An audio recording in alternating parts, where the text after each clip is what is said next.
Welcome back, everybody. Guess what? I'm alive. That's right, folks. I am alive. But it's been a while, so let me quickly just say I've been ill.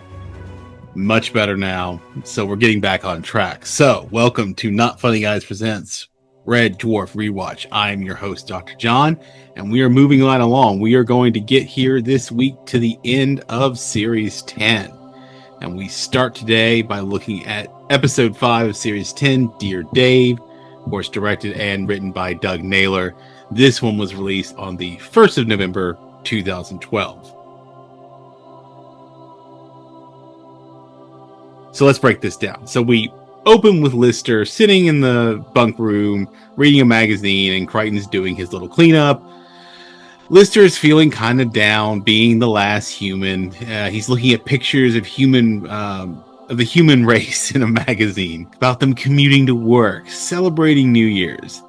He says there's never been a species like the human race, and Crichton starts talking about this as if it's like an ex-girlfriend. He's like, you'll find another species. He even suggests, like you'll get over her. You'll get over the human race. He starts suggesting maybe drinking later to help.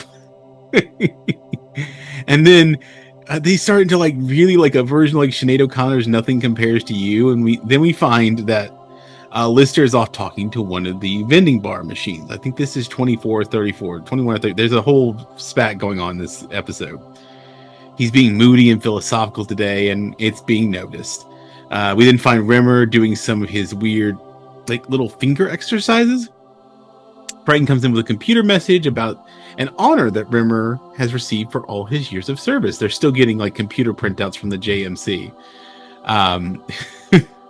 Apparently, this is all because he's been sending letters of recommendation that he's been writing, and one of the letters he received actually is the fact that since he hasn't been reporting for duty for 3 million years, he's being put on tribunal to defend himself or be demoted to technician 3rd class, which is the same rank as Lister. He barely outranks him. He decides to have Crichton get a note from the Metabot that might help him excuse this, that, he's dead. We then find Lister and Rimmer in the drive room, Rimmer giving him crap about his moodiness, he's making a special report. Lister tells him to leave him alone. He's depressed. Rimmer is vaguely trying to be supportive. He needs to make more humans. Obviously, Lister is kind of in this mood, needs to prepare himself and pull himself up. He moves, new moves are needed. Women have moved on. He's been getting all these coaching advice. Rimmer then does this sort of this Jacobean move where he looks like Pepe Le Pew French nonsense. It's his idea of a move, and it's not a good move. It's a very dead one. Starts naming others. Lister is talking to another female. These are all the vending machines, the hot drink vending machine. He's been having flirtations with a female vending machine, basically. Dispenser 23. She then actively apparently accuses him of this flirtation. He tries to make a move on her, and she pushes back. So he's getting desperate. He puts his hand on my logo, is the accusation. It's like he's groping her. Meanwhile, the Metacom has rejects Rimmer any kind of note. Crichton told to that maybe he donates to the Metacom, the Metacom's fund. So they start gathering excess toilet paper that could be used to kind of be reimbursement. Cat comes in to break the bad news. Comes back and decides to reveal it via charades. This is charades. Sorry, charades. He decides to reveal bad news. So bad. He's very bad at this. Cat basically dancing, almost full performance. The mail pod has arrived. That's what he's trying to say to them. But apparently it crashed into some of his clothing storage. And apparently they're like, that's not 2 words, which is what he had signaled. Sorting all through the mail, Rimmer finds a letter from home. Lister tries to make it a competition, and so they start competing to see who can find mail among this massive backlog of mail for years and years and years. Rimmer then gets one, finally. It's a parking fine.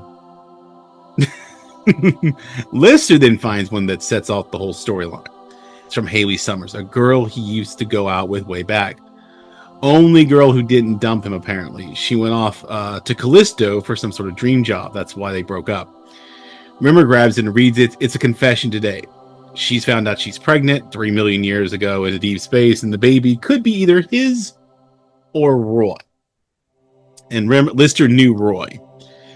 Need to find another letter in the pile, hoping that he will find like what the follow-up is. Goes back to the vending machine. She's mad at him over the accusation he was flirting with dispenser 23. So this is dispenser 34.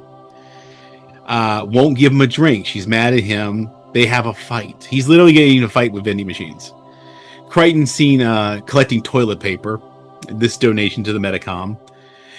They get a thank you, nothing else. The bribe apparently completely fails. So new scheme.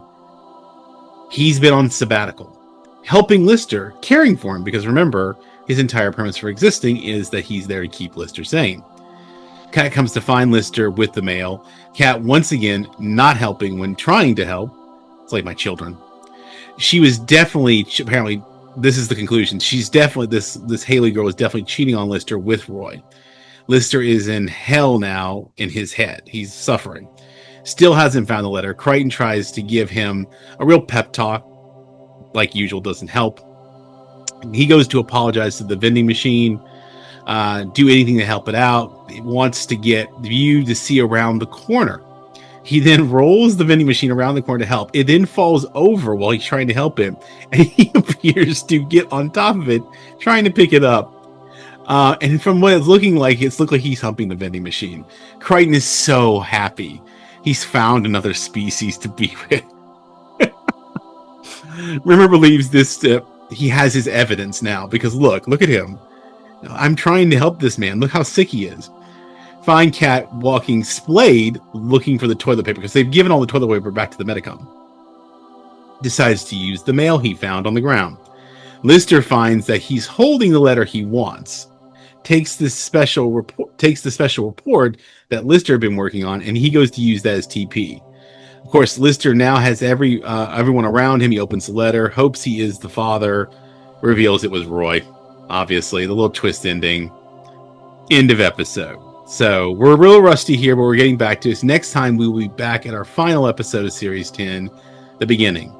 So again, this is a fun episode. I enjoyed it. It was silly. It was goofy. It was classic Dwarf, you know.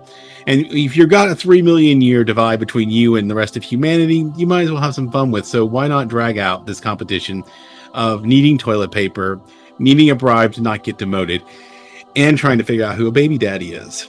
What has reality TV got that we can't have in a perfectly good sitcom? So, until next time, which will be soon, we're getting back on schedule. Please like, subscribe, share, comment. Please tell me your favorite Red Dwarf episode. What's your favorite Series 10 episode? I'd love to hear you guys. I had some earlier discussion. I think Lemons might be my favorite, and Entangled is very clever. So we may have to do a vote here at the end. And I'm thinking about going back at some point and maybe like discussing what's my favorite episode of each series. It'd be a really good, maybe rank them. That would be fun. Tell me what you guys think. And if you want to tell me what you think, you can either check the description below for our socials and our email, or you can write us in the ticker and in the description at notfunnyguys.offthereels@gmail.com. I want to hear these things from you guys. What do you think? But in the meantime, we will be getting this back and rolling. We've been still rolling over on the other Not Funny Guys material, so you can check that out. We have our Not Funny Guys main pod, Not Funny Guys Presents Off the Reels, where we talk about films. We are wrapping up the Scream series. We just released episode 196, which is Scream 6, and Scream 7 is now in theaters, and we'll be talking about that, and that'll be coming out next week. We also have over on Casey and Eric, the other Not Funny Guys co-hosts. They have their Wrestling with the Horror of It All. I don't know what exactly they're on, but you can check that out as well. And we are up with season 2 now. If you want to come over to our Not Funny Guys Thinking About Thinking, where me and our Not Funny gal, Dr. Kirsten, are going on. We've got a special double episode going out two episodes this week.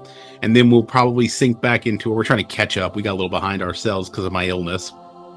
But we should be getting back on track to our regular postings on Thursday. So come check out all that stuff. Have fun. But until then, remember, keep it not funny don't be a smeghead, and I'll see you next time.